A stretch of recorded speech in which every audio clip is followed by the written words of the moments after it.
Shahararren fitaccen mawaƙin nan wanda aka fi sani da Ado Isa Gwanja. Assalamu alaikum jama'a, barkanmu da sake kasancewa da ku ta cikin wani sabon bidiyo namu a cikin wannan tasha ta mai albarka mai suna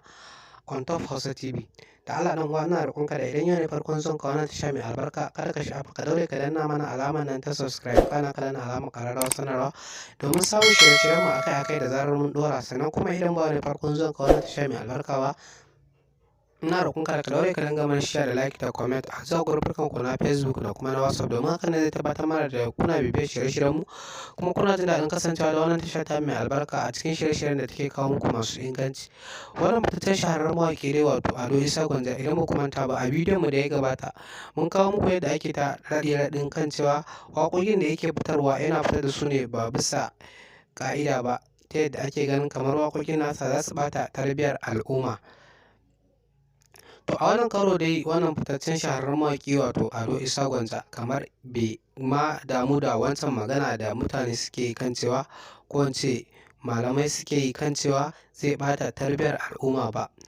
yadda yake ta shirye-shiryen ganin ya kawo wata sabuwar waƙar tasa nan ba da jimawa ba bayan da waƙoƙinsa a cikin wannan shekara ta 2022 mai albarka mai suna War da kuma Cas. To dangane da batu da ake yi akan kan cewa wannan waƙoƙin wannan fitaccen shahararren mawaƙi wato Ado Isa Gwanja yana ɓata tarbiyya, to shi kamar ma ba a jikinsa ba, tunda yanzu haka ma yana kan shirye-shiryen fitar da wata sabuwar waƙar tasa wacce kuma ake ganin makamanciyar irin waɗancan waƙoƙin ne dai da yake yi mai suna War da kuma Cas. Sannan na ƙara roƙonka da idan yau ne farkon son ka wannan tasha mai albarka, kada ka sha'afa ka daure ka danna mana alama nan ta subscribe, kana ka danna alamar ƙararrawar sanarwa domin samun shirye-shiryen mu akai-akai da zarar mun ɗora.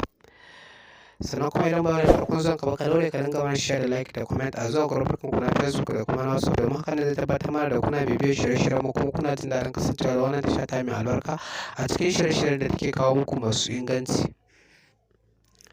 Ku biyo mu a bidiyo namu na gaba domin jin sunan wannan waƙar ta Ado Gwanja wacce yake shirye-shiryen fitarwa a cikin wannan shekara ta 2022 mai albarka kafin mai ban kwana da ita. Sannan kuka biyo mu za mu faɗa muku lokaci da kuma ranar da zai fitar da waƙar tasa. Sai dai ina ƙara roƙonka da kada ka sha'afa